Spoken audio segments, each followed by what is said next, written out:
Graça e paz, meus irmãos. Então, nós vamos para o nosso segundo dia de devocional. O primeiro dia nós fizemos a leitura de Mateus, capítulo de número 1, de Levíticos, de número 16, de Jó, de número 35 e de Ezequiel, de número 34. Hoje nós fizemos a leitura de Mateus, capítulo de número 2, Levítico, de número 17, Jó, de número 36 e Ezequiel, de número 35. E nós vamos ver que eles têm um teor de a rejeição de Cristo, a rejeição a Cristo, né? A santidade do sangue, a justiça de Deus e o juízo contra o orgulho. Hoje daremos continuidade, então, ao nosso plano de leitura bíblica.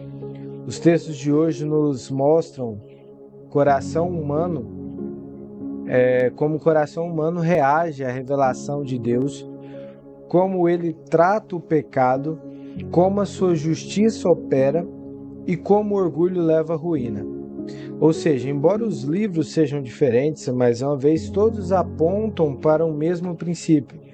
Deus é soberano, santo, justo e sua vontade não pode ser frustrada. E em Mateus capítulo de número 2, nós temos a reação à chegada de Cristo. Então nós vamos ver que Jesus já nasceu, mas o texto não começa com alegria, o texto não começa com euforia, ele começa com inquietação. Os magos do Oriente vão chegar a Jerusalém perguntando onde estava o recém-nascido rei dos judeus. Herodes, que governava por medo naquela época e violência, se sente cansado.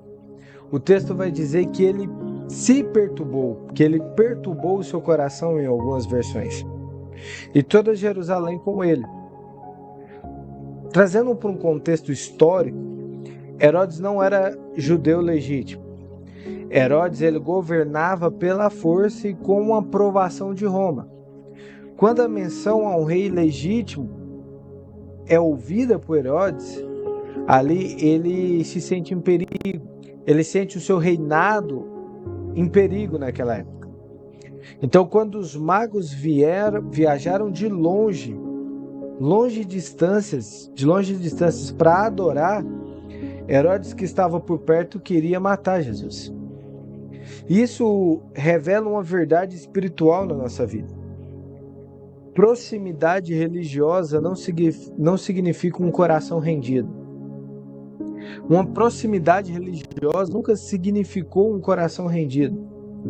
Os escribas conheciam a profecia de Miqueias. Sabia onde o Messias nasceria, mas não foram adorar. Uma curiosidade bíblica é que a Bíblia não diz quantos magos eram.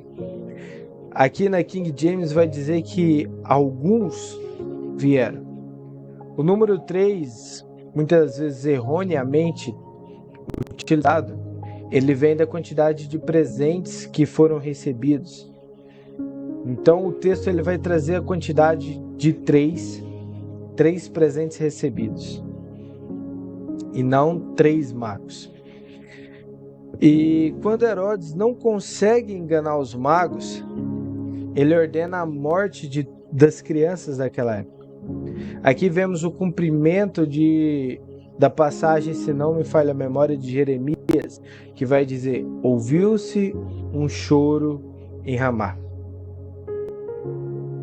E Cristo sempre provoca reações. Ou adoramos, ou tentamos removê-lo do trono da nossa vida. Isto é fato. Cristo ele sempre vai gerar provocações, Cristo sempre vai gerar reações na nossa vida. Ou nós iremos adorá-lo, ou nós tentamos removê-lo do trono da nossa vida, colocando outros deuses, colocando outras coisas, colocando pessoas, endeusando objetos na nossa vida. Em Levítico capítulo de número 17, ele vai dizer o sangue e a vida. Ele vai trazer o sangue e a vida.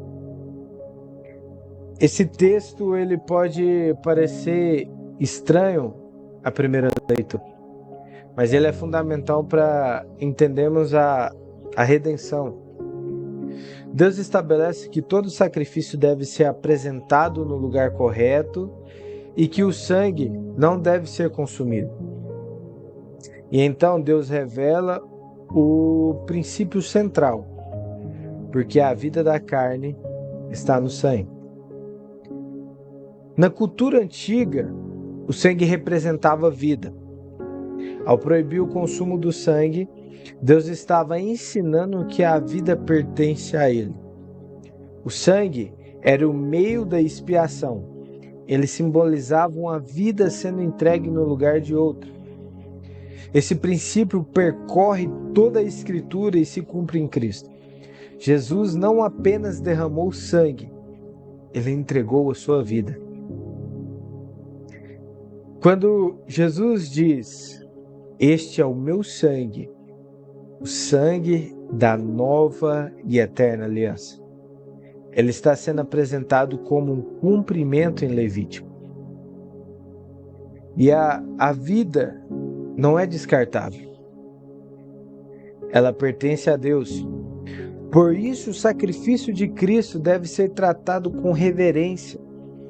Assim como falamos no vídeo passado, a vida de Cristo, o sacrifício de Cristo deve ser tratado com reverência. Ele não foi em vão, ele não foi à toa. Em Jó, capítulo de número 36, Deus é justo, mesmo quando não entendemos. Eliú continua o seu discurso, assim como nós vimos no vídeo passado. Ele agora destaca a justiça e a grandeza de Deus. Eliú afirma algo importante. Deus é poderoso, mas não despreza ninguém. Ele não age por injustiça, nem por favoritismo. O sofrimento, segundo Eliú, pode ter caráteres pedagógicos. Deus usa a dor para instruir, corrigir e induzir. Trazendo uma correção teológica, isso não significa que todo sofrimento seja punição, pelo contrário. Mas que Deus nunca perde o controle, mesmo quando sofremos. Às vezes as pessoas têm essa forma errônea, esse pensamento errôneo, de que todo sofrimento é uma punição. Não. O que eu quero dizer é que mesmo que Deus permita o sofrimento na nossa vida, Ele jamais perdeu o controle. Aquele sofrimento, ele tem um propósito, ele tem um porquê de nós passarmos. Eliú aponta para um Deus que fala, alerta e chama o homem ao arrependimento. Nem sempre entenderemos o porquê, mas podemos afirmar em quem governa. Nem sempre entenderemos o porquê, mas podemos afirmar em quem governa. Isso é a mensagem que Eliú está querendo nos trazer aqui no livro de Jó. Ezequiel, capítulo de número 35, vai dizer... Ezequiel, no capítulo de número 35, aqui Deus profere juízo contra o Monte Seir, território de Edom. Trazendo um contexto histórico, Edom era descendente de Esaú, irmão de Jacó. Ou seja, um povo aparentado com Israel. Digamos que talvez um primo segundo, um primo terceiro, talvez.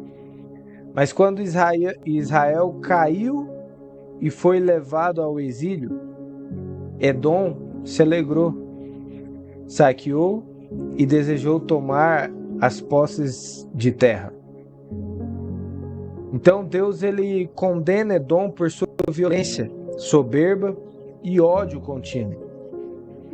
E uma revelação espiritual para a nossa vida é que o orgulho cega. Edom acreditou que poderia se beneficiar da queda do povo de Deus. E o orgulho o deixou cego. O orgulho o cegou. Mas Deus deixa claro, Ele vê, Ele lembra e ele julga. Então, Ezequiel ele está querendo trazer uma aplicação para a nossa vida, que a alegria com a queda do outro nunca agrada a Deus. Ou seja, o orgulho precede a ruína. Então, trazendo uma conclusão final, Mateus nos mostra que Cristo é rejeitado por alguns e adorado por outros. Levítico nos ensina que a vida pertence a Deus. Jó vai nos lembrar que Deus é justo, mesmo quando não entendemos. E Ezequiel nos alerta que o orgulho sempre será confrontado. O mesmo Deus que governa a história exige humildade, reverência e fé.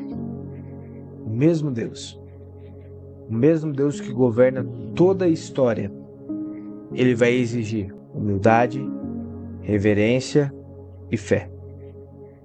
E aqui eu já quero encerrar, já quero finalizar com uma oração. Se você puder, feche os seus olhos daí. Senhor, guarda o nosso coração da dureza, do orgulho e da diferença espiritual.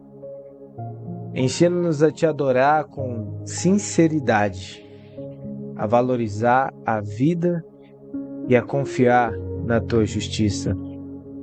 Em nome de Jesus. Amém e amém.